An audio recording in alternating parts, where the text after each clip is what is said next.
is good, YouTube? Quinn Wade Basketball Analysis coming to you with a quick video. I wanted to let you guys know I got some new merchandise available, not just t-shirt anymore. I got different type of t-shirts, different type of shirts and logos that you can purchase on my spread shirt, and also hoodies now. We have expanded and added more to the channel and more merchandise for the brand. Thanks for supporting. It will be in the description and the links will be in the comment section below. Thanks for helping me and supporting the movement. Quinn Wade Basketball Analysis. I'm going to check out the video. Jonas Valanciunas, a 20-10 guy for Memphis, gets a lot of his basket because of the havoc that Mike Conley and the players cause around him. He's a guy that can stay around the basket and roll hard off screens. If you don't pick him up, he can go all the way to the basket, finish with layups.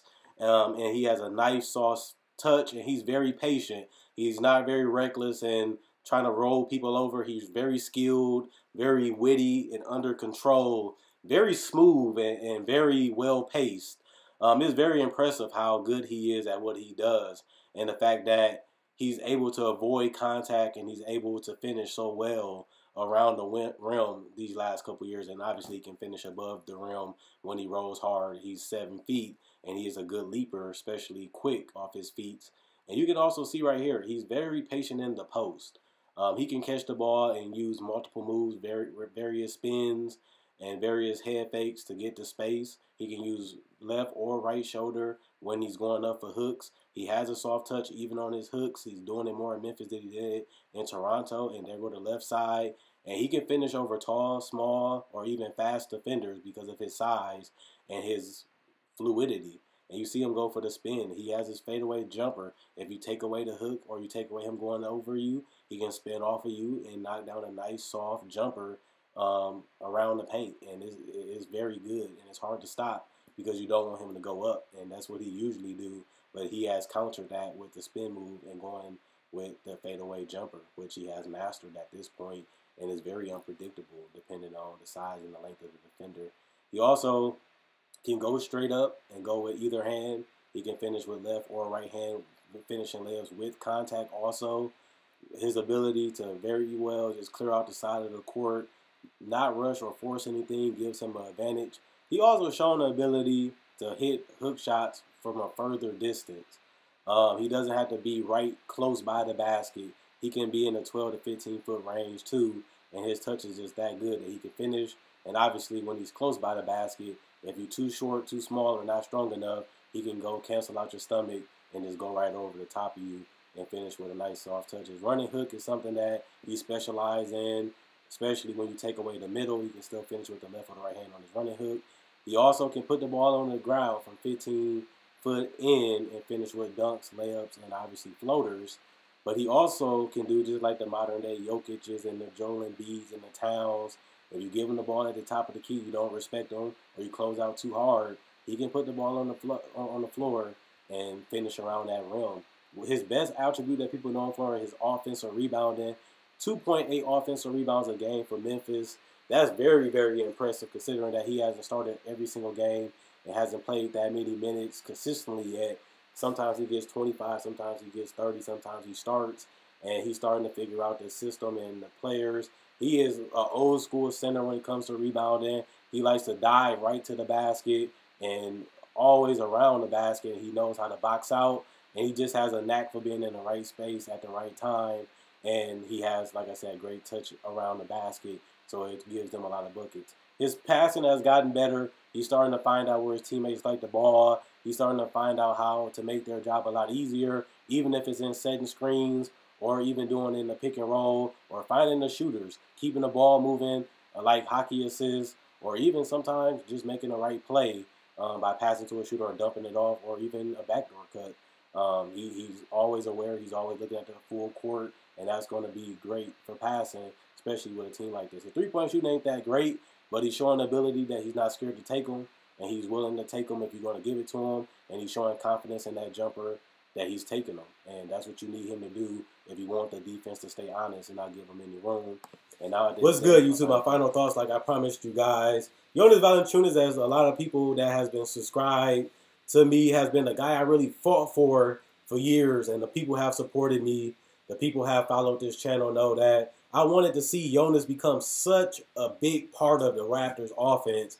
I feel like he has so much potential to do more than what Dwayne Casey allowed him to do. And I feel like he wanted to have a bigger imprint. He wanted to have a bigger role. He wanted to have more touches. It just they never used or even cared about giving him the ball. You never really know what your player can really do if you never really let your player do it. And that's what I'm saying about shooting threes. That's what I'm saying about passing. You won't know if Jonas Valanciunas is a great passer unless you give him chances and opportunities to pass. You won't know if Jonas can shoot threes unless you give him an ample amount of opportunities to shoot threes. Then you can decide whether if you want him to continue to shoot the three or do you want him to go for more of an inside game. It's trial and error, trials and tribulations. But I feel like Jonas has so much untapped potential at his age. He got paid. He stayed there long term. But it seemed like he was just doing what the team needed him to do. And that's good because you're a teammate. If the team needs you to set screens, play hard, and grab boards, and that's what they need you to do, and that's what they're paying you to do, there's nothing wrong with that. But as a fan of him, I wanted to see him get a bigger opportunity and a chance to really go out there and show what he can really do. And I feel like once Marc Gasol was gone from Memphis and Jaren Jackson went down, it opened up an opportunity for Jonas to really go out there and give it his all. Now he's passing in the pick and roll. They're giving him opportunities to post up more. They're giving him chances to shoot mid-range jumpers and threes.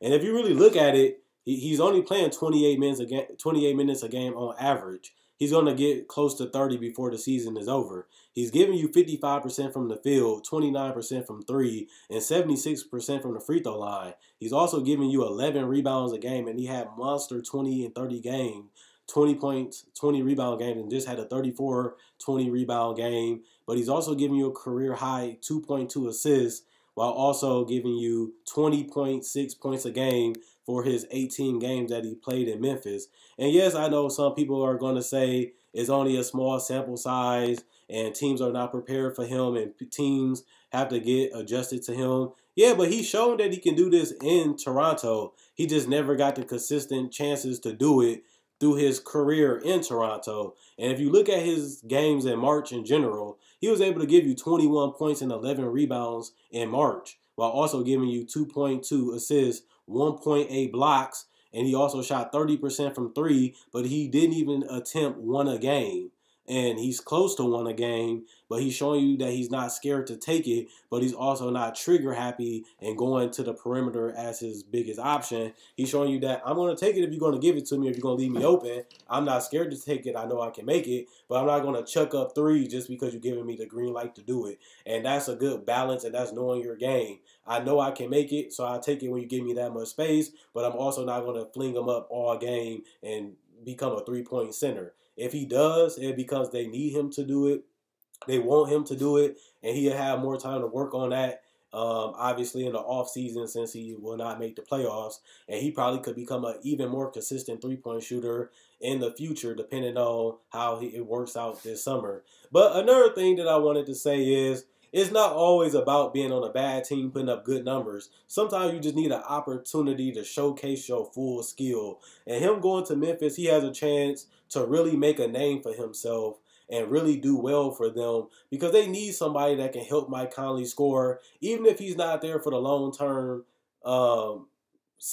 Memphis Grizzlies future. He can still go out there and give you 20 and 10 with Jaren Jackson because he's not that old. Ain't like Jonas Valanciunas is 30, 35 years old. The guy is still in his mid-20s. So he still has the ability to sign a long-term contract with the Grizzlies once his contract is up and stay there for the long term. And Marc Gasol didn't seem like he was going to be with the Grizzlies that long after his contract was up. Now you get a guy that can play, that can rebound, that can pass, and he also showed great verticality. He averaged 1.8 blocks a game in March. I had a lot of footage, but I didn't show it because he's not a great defender, but he goes up strong with his arms. He could test his shots. He rotates, and he is a big body. If you go at him, you're going to have to take him out. If not, he's going to try to contest that shot. He's not the greatest or fastest shot blocker. He's not the best rim protector. You probably won't even be able to really have him as a rim protector. But the effort and the energy and the will to show that I'm willing to defend, I'm willing to switch, I'm willing to rotate. Some centers don't want to do that. Some centers don't even try to protect the paint. At least he's giving you effort. At least he's trying. And at least he's showing you that he could possibly be a solid defender at worst on an NBA level. And that's better than just having nothing. You got a guy that can give you points, that can post up, that can shoot, can finish around the rim, that can rebound at an elite level, and he's middle age, so he still goes with the young talent that you're going to get in the lottery. And you don't have to worry about filling that center position at this point because you still have somebody that's of age that can handle that position for now and possibly in the future, depending on if the Grizzlies really want to keep him. In the way he's playing right now, I wouldn't blame them for trying to give him the money because he's giving you 20 and 10, and they don't really have a guy that create their own shot consistently outside of Mike Conley that can do it at an efficient high level. And Jonas gives him that other option that is great in the pick and roll, can finish in the pick and roll, can shoot in the pick and roll, and is willing to pass in the pick and roll, adding another dimension that they don't have in that starting lineup if you go with any of their other bigs. And that gives you a lot of value when you put Jonas Valanciunas in that situation. And that's what I'm saying. That's something that they don't have at all on their roster, and that's something that they can only really get with Jonas Valanciunas. And another thing is he has playoff experience. This is a guy that has went to the Eastern Conference Finals. He has had good series, and he has played in big games, whether it's against Cleveland, whether it's even against teams like Boston or anything. He has played in big games. He has played in multiple playoff series, and he's battle tested. And the guy has had injury history, but he hasn't had a major injury that's caused signs of scare. You shouldn't be scared. He hasn't had no major injury. So at the end of the day, he's still shown that he can really be healthy. He can contribute, and he can do a lot of things at a great level. And he has potential to be even better with the touches and the confidence boost that he's going to continue to get if he plays with this Memphis team. He can even be better next year once they find an identity, everybody's back healthy, and they find out what they really want to do with the personnel. And if Jonas does stay and they want to continue to build with him, they can really have a monster, a guy that can be potentially an all-star caliber player depending on how the season rolls out for them next year. Now, I'm not saying he's a franchise guy. I'm not saying that he's a superstar, but Jonas can be a very great productive center given the time and the minutes, and they're starting to realize that now. So if he can give you 20 and 10 guaranteed every game, because he's going to play 30 to 35 minutes, even more depending on the game and if they need him to do more. And then you still have Jaren Jackson that can space out the floor so they don't really clog each other and they fit with each other because he's an athletic guy that can protect the rim. And Jonas is a guy that makes up for his deficiency as a rebounder. They fit well and they can really help each other out. Plus, you can get some young legs in there and get up and down and get some easy opportunities. And Jonas has shown the ability to run the floor and get easy transition layups and dunks and fill the lane, and that causes defenders to get attracted to it, and that can open up easy baskets, obviously, for his teammates and himself. So Jonas is a winner. He does what he needs to do to win. He does what he needs to do to help his teammates. And he's a guy that listens. You don't really hear too many things bad about him, negative about him, people calling him out. You don't hear anything going on in the locker room. That means he's a great professional and a veteran that gives you everything he has. Every time he gets on the court, he just giving you more opportunity and more showcase. He's showcasing more of what he can do on a consistent basis now that he's having a bigger chance and a bigger opportunity to do it in Memphis. And that's what I wanted to see, and he has proved me right that he can play and he can be a special player. He just needed a change of scenery, and now that he has had it, I hope for him to have continued success. Hopefully he can repeat this performance next year and possibly even make an all-star team. And if he doesn't, at least he knows that he's earning his money, he's having fun, and he's helping his teammates win to the best of his ability. And that's all you can really do in a situation like Memphis. and give your all, give it to the fans, lay it out on the court, and whatever happens after that happens, and you have to move on from that to the next game. So let me know what you guys think. Do you think Jonas is an underrated player? Are you happy for him? Do you think this is just overrated because he's doing it in a short span? Or do you think that it's going to happen more consistently because he's going to get more minutes, more chances, and more opportunities? And losing Mike Conley could hurt, but it also can help because it can give some younger players the ability to showcase their talent and step up and really give them a different look. But Conley has been a perfect point guard to pair with him, and I would like to see what they do in the future with Conley, as his contract is tough to trade. Plus, you might not get much back because you have to give up so much just to match the contract. But one thing I can say, Jaren Jackson and obviously Jonas Valanciunas are bright spots in the Memphis team, and they have a bright future with those two players. Plus, they get a lottery pick this year. Maybe they can put it together quicker than we think, depending on how they go in this summer. So let me know, overrated, underrated, bad stats, empty stats, whatever you feel about them. All I know is whether it's empty or not, the guy can play. The guy plays hard. He goes hard every possession, and he tries to do what he can to help his team and the organization win. And that's something that I liked about him. That's something that I seen in him. And I'm just glad he's getting the opportunity to showcase his full abilities on his Memphis Grizzlies stage. And he has shown it, took the chance, and got given the opportunity, and he's doing it the right way. And he has been an excellent professional, so I give him credit for that too. Quinn Wade, basketball analysis. I'm gone. Check out my website, analysisplayground.com. Link will be in the description, comment section below. Check out my website, my Facebook page, analysisplayground.com. Link will be in the description, comment section below. Like on Facebook to show support. Thanks for everybody that checks out my Facebook page and likes. I appreciate it.